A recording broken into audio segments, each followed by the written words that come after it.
and Malcolm went with it. They both were working together, and they both were against Elijah at the time. Wolf Dean was having some problems with his father, and Malcolm was having problems with Elijah. Now, Malcolm gets killed. Wolf Dean Muhammad does what? He becomes the head of the Islamic community in America. That's what Malcolm was doing when he started the Muslim Mosque Incorporation. Do you understand the point I'm making? They both was going out for the same thing, except the other son was successful. Malcolm X failed at the goal that he was trying to seek. Because he didn't come back and set up just a mosque to practice true Islam. He set up the Muslim Mosque Incorporated, which means what? An incorporation means you're prepared to deal with money. Malcolm X could have had his own study groups, right? To teach real Islam, but he incorporated quickly. Real quick, didn't he? He started the Muslim Mosque Incorporated so he can get money. Now when Malcolm died, the shooter said, "Get your hands out of my pocket." Well, whose pocket was you in? Do you understand? It was no coincidence that he said that. Get your hands out of Elijah Muhammad's pockets. Because that's what he was doing. Because he had already went to Mecca. That was not his first time going to Mecca. Many people don't pick up the autobiography and see how many times did Malcolm go to Saudi Arabia to Mecca. That was a second trip. You didn't see what they was on the first time you went over there? So he made some connections based on Elijah Muhammad. Now he sent the other son to Egypt, to Cairo, and he studied at Al-Azhar University. And he made his own connects with the Arabs, where some money was put on the table too. And they took the money. Now my point in saying that about Malcolm is that Malcolm was human like everybody else. He was a human being. We can exonerate him and exalt him, but you'll see if you find out he's a human at the end of the day.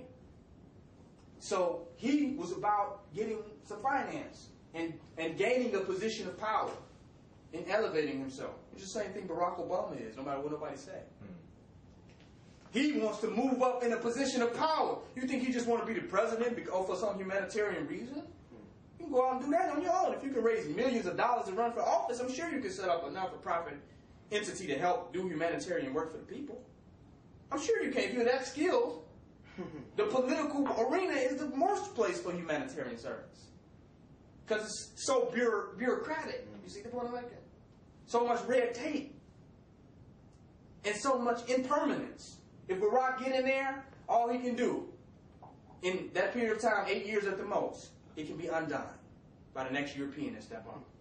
So if you want to do impermanent charitable work, then run for president. That's the most definite way to do impermanent charitable work. Look at Harold Washington. All the changes that he made in Chicago. Where are they today? Gone. Undone. And the mayor is a small, microscopic level. A president is on a microcosmic level. So come on. Everything he can do in that office can get undone. So he's raising up in power. He wants power and he wants money out of that position. So while you go and challenge another institution that's already set up, because when you challenge that little black institutions that we have in our community, they're all together somehow. Jeremiah Wright is with Farrakhan, and Farrakhan, they all have some connection. If you see the speech at the press club, the Nation of Islam was doing security for Jeremiah Wright. They're all together. So Barack Obama is putting the entire nationalistic black movement on Front Street. That's what's happening now. They're going at all of them at the same time. White boys didn't even know about this. And now they're bringing them all down, and we're going to need them most when he get in office. Because that's when the KKK and the Aryan Nation are going to rise up. Because all of their prophecies would have come to fruition. The niggers are taking over.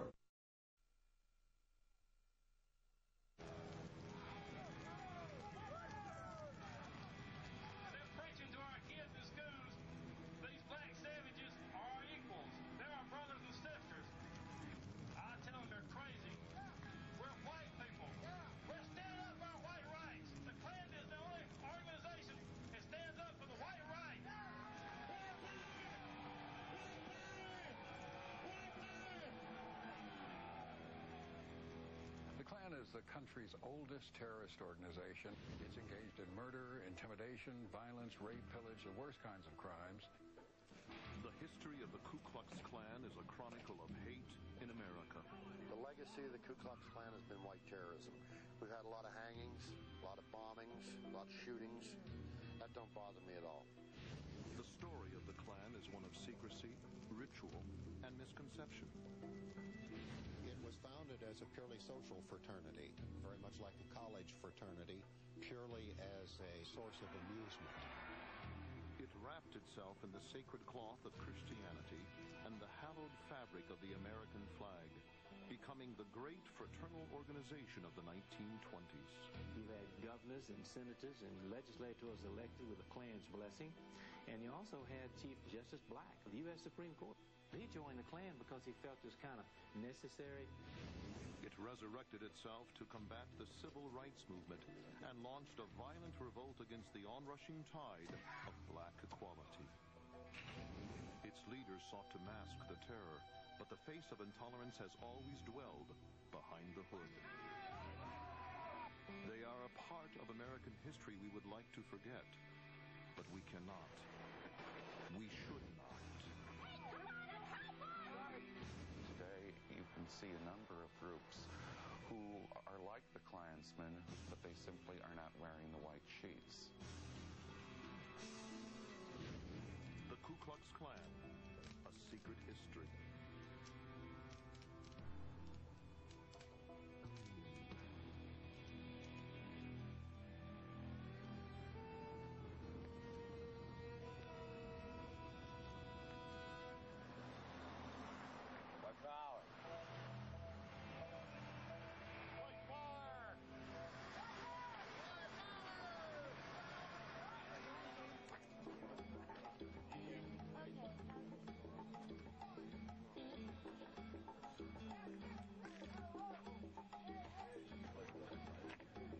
That's it, gentlemen. Ku Klux Klan. White power. Double line, 2 rows. Get your line down.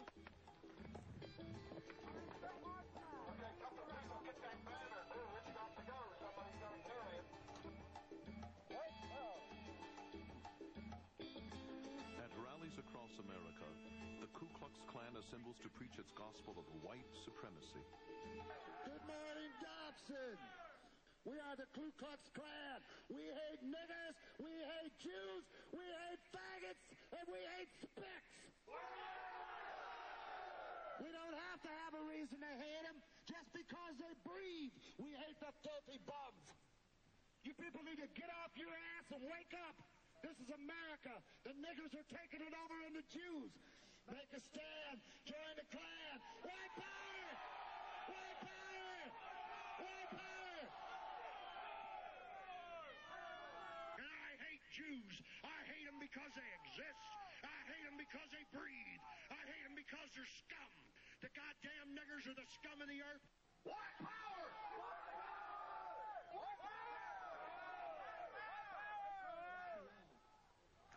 Today, the combustible discourse of the Klan plays.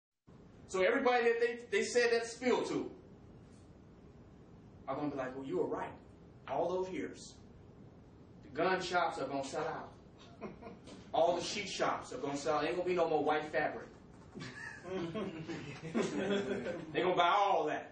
It's going to be an increase in fabric sales. Look for an increase. Y'all want to invest in stocks? Put your money on it. Y'all want to invest in stocks? Invest in white cotton sheets. Because they're going to get them. They're going to buy all of them. No polyester sheets? Come on. We got them too. They get all of them. South Blank get it too. So there will be an increase. There will be a second rise Dress uniform. of the Nazi and the Ku Klux Klan, and all of them going to come together. Then it's going to be Armageddon. Amos Wilson said something deep. He said, we think history is something over with. The white boy taught us this by teaching us that is history. And that it's not a scientific cycle of energy. He taught us this. So we're thinking that everything we went through as a people is history. Oh, that's the past. We're through that. We've been through that. It repeats itself. It repeats itself.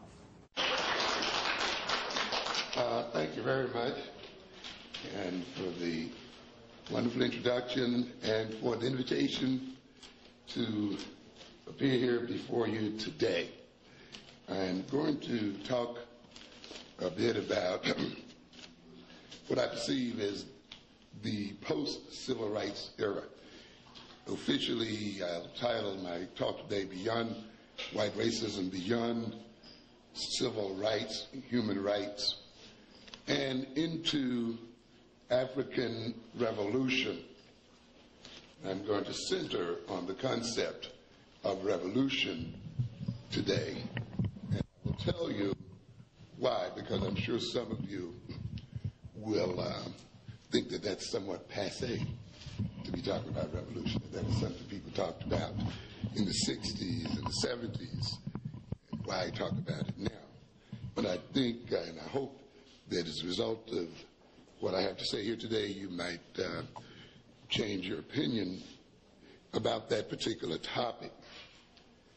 I'd like to, of course, commend you for your celebration of African history, of African American history. And of course, we recognize the importance of studying such history. However, I think we still underestimate the value of the study of African history. I think we celebrate it without analyzing it. We search it and look for heroes without understanding that one of its major purposes is to teach us lessons on how to cope with the present and with the future. Not only are those people who do not know their history doomed to repeat it, but those who often misread it are often doomed to repeat it as well. And those who misread and perhaps fail to read it at all may not have a chance to repeat it at all. And I think we have reached this point where our failure to understand history is going to put us in a position where we won't have a chance to learn it again. The survival of our people is at the crossroads today. And our study of history then should be about more than celebrating our heroes, about more than celebrating the struggles, than just keeping eyes on the prize. And those are valuable things, obviously.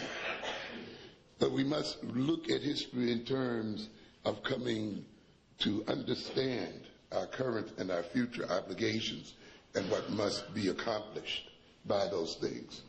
If we're not careful, we will be beguiled by our study of history. Many of us who have not studied, for instance, Reconstruction history, the history of the United States, particularly of African Americans during the 1860s and 70s, may think that we are entering a new era in American history. We may think that the things that we're witnessing today, the elections of blacks to political office and their appointment to various positions, their activities in various corporations, and so forth, is something new in American history.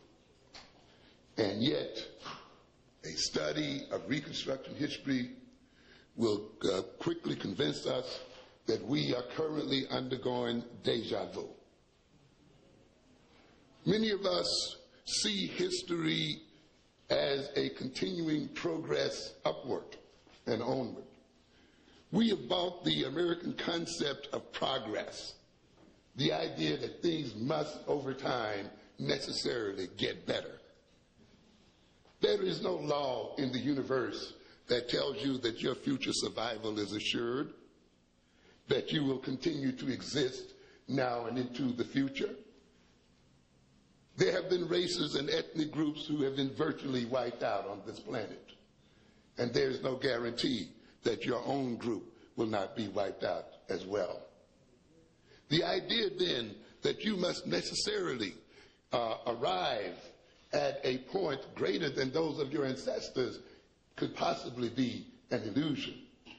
The idea that somehow through some great automation you are going to be in a better condition than your people